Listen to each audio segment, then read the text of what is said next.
On the 14th of October 2004, a CRJ-200 regional jet was en route from Little Rock in Arkansas to Minneapolis in Minnesota.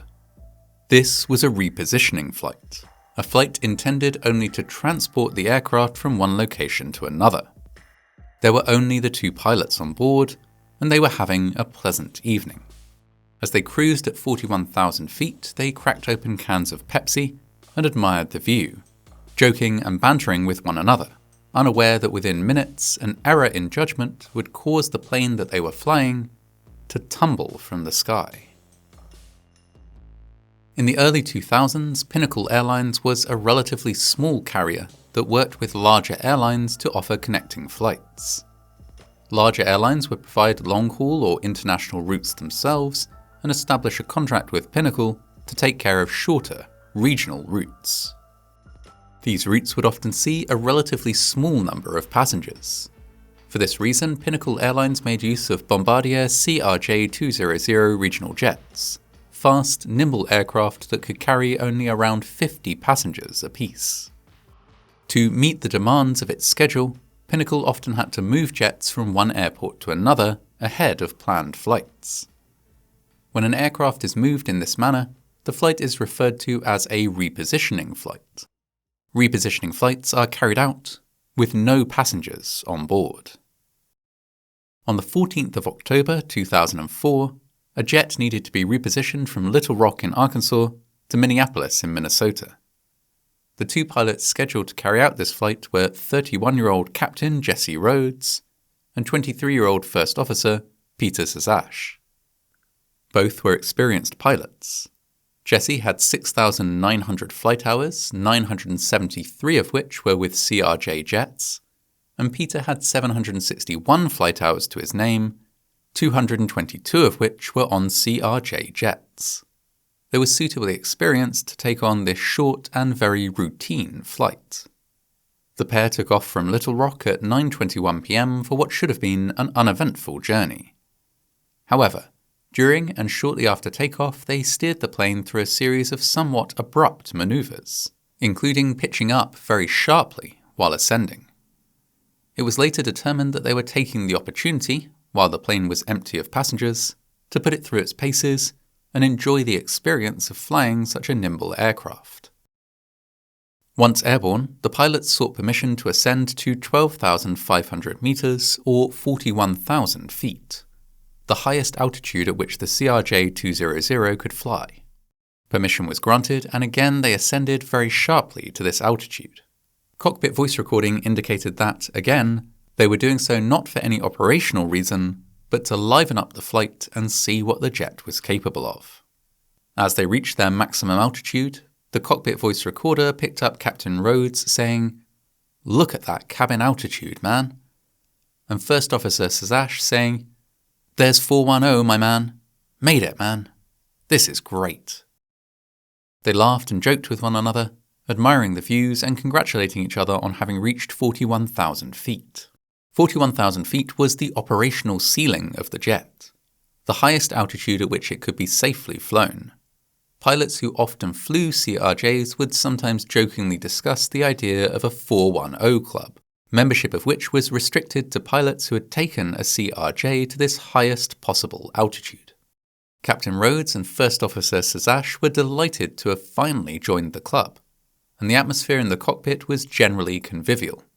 However, in their excitement, the pilots had unwittingly put Flight 3701 into a very dangerous position. During their unnecessarily rapid ascent, they had lost a great deal of airspeed. A lower airspeed results in less lift.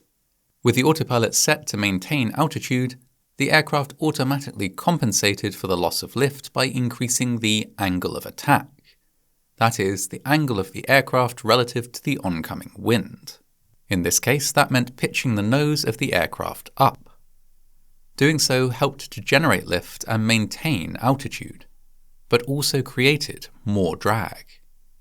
This extra drag resulted in a further reduction in airspeed. To maintain altitude, the autopilot further increased the angle of attack. More drag, a further loss of airspeed, a further automatic increase in angle of attack. The upward pitch of Flight 3701 was becoming steeper and steeper, and the aircraft was moving slower and slower, despite the engines working as hard as they could. It was an extremely precarious situation, but an extremely precarious situation that the pilots appeared unaware of. To celebrate joining the 410 Club, they decided to have a drink. They joked about checking the liquor cabinet where drinks served to passengers were stored to see if there were beers available, but in the end settled on soft drinks, which they cracked open as they admired the view from 41,000 feet.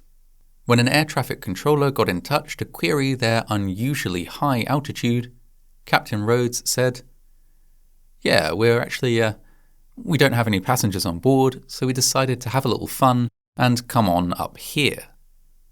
"I gotcha," replied the air traffic controller.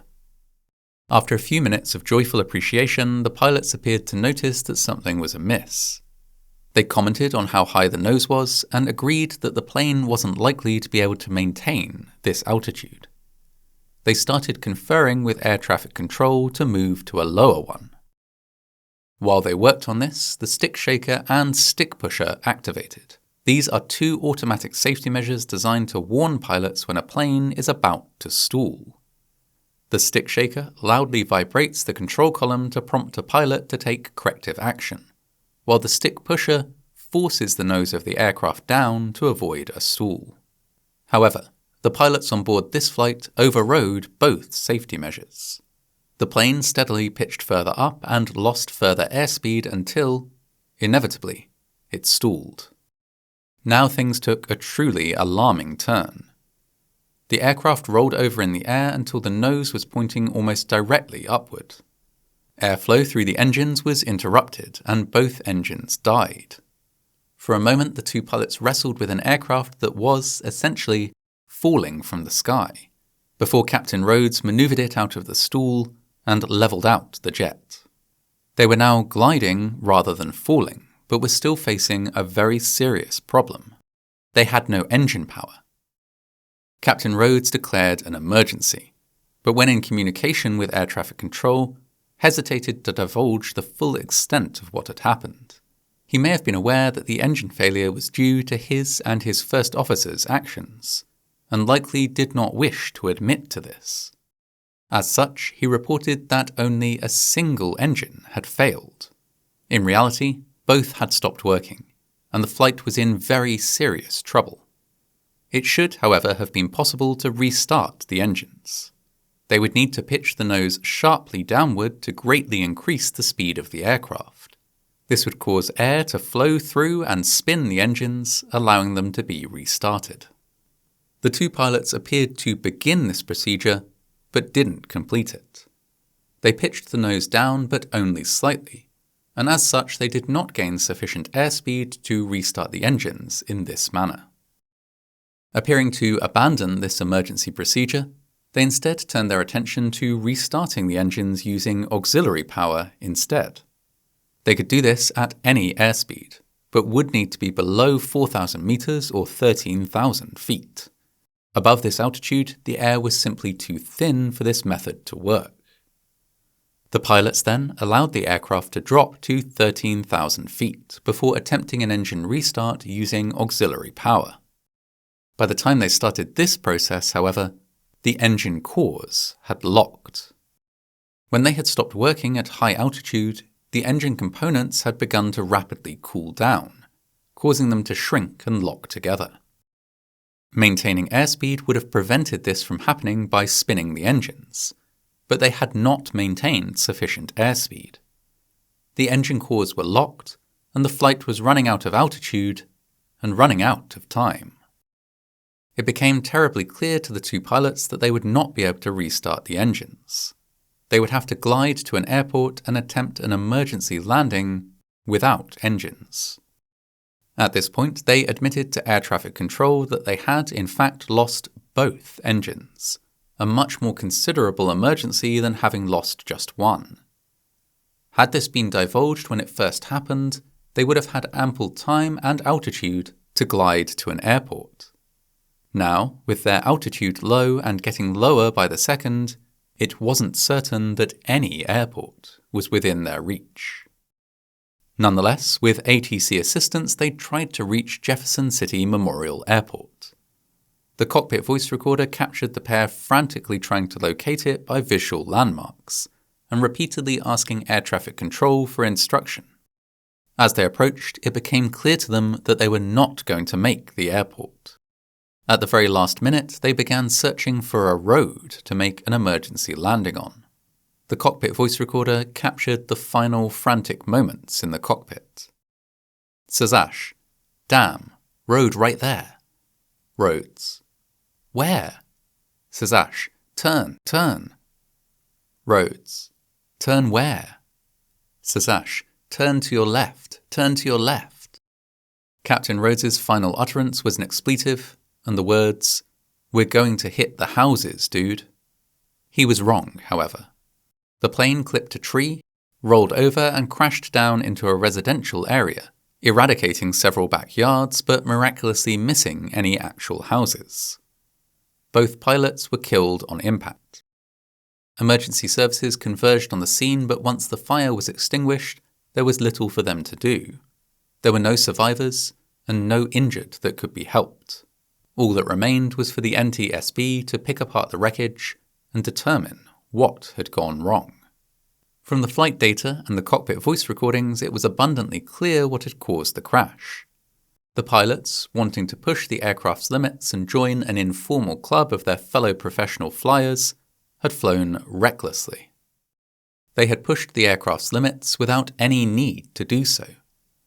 They could indeed have quite easily reached 41,000 feet safely with a much more gradual and managed ascent. Out of bravado and a desire to liven up an otherwise dull flight, they had not done so. They had then overridden the stick shaker and stick pusher. Why they did so is uncertain, but they may have believed that they could accelerate out of the stall. This was, in their case, impossible, as the engines were already at their limits. Further, when an emergency occurred, they missed several opportunities to save themselves. They had lied to air traffic control and thus reduced the options they had to escape their self-imposed situation. And when it came to the engine restart, it appeared that First Officer Sazash had been unwilling to pitch the nose of the aircraft down enough to gain sufficient airspeed. Doing so would have felt counterintuitive. With no engines, he would naturally have felt it important to preserve altitude. But a more experienced pilot might have understood that this admittedly terrifying and counterintuitive move was one of the only ways they could save the flight. The end result of these bad decisions and mistakes had been their death. Both pilots were remembered by colleagues as very intelligent and very capable flyers who had, in the past, displayed great technical competency.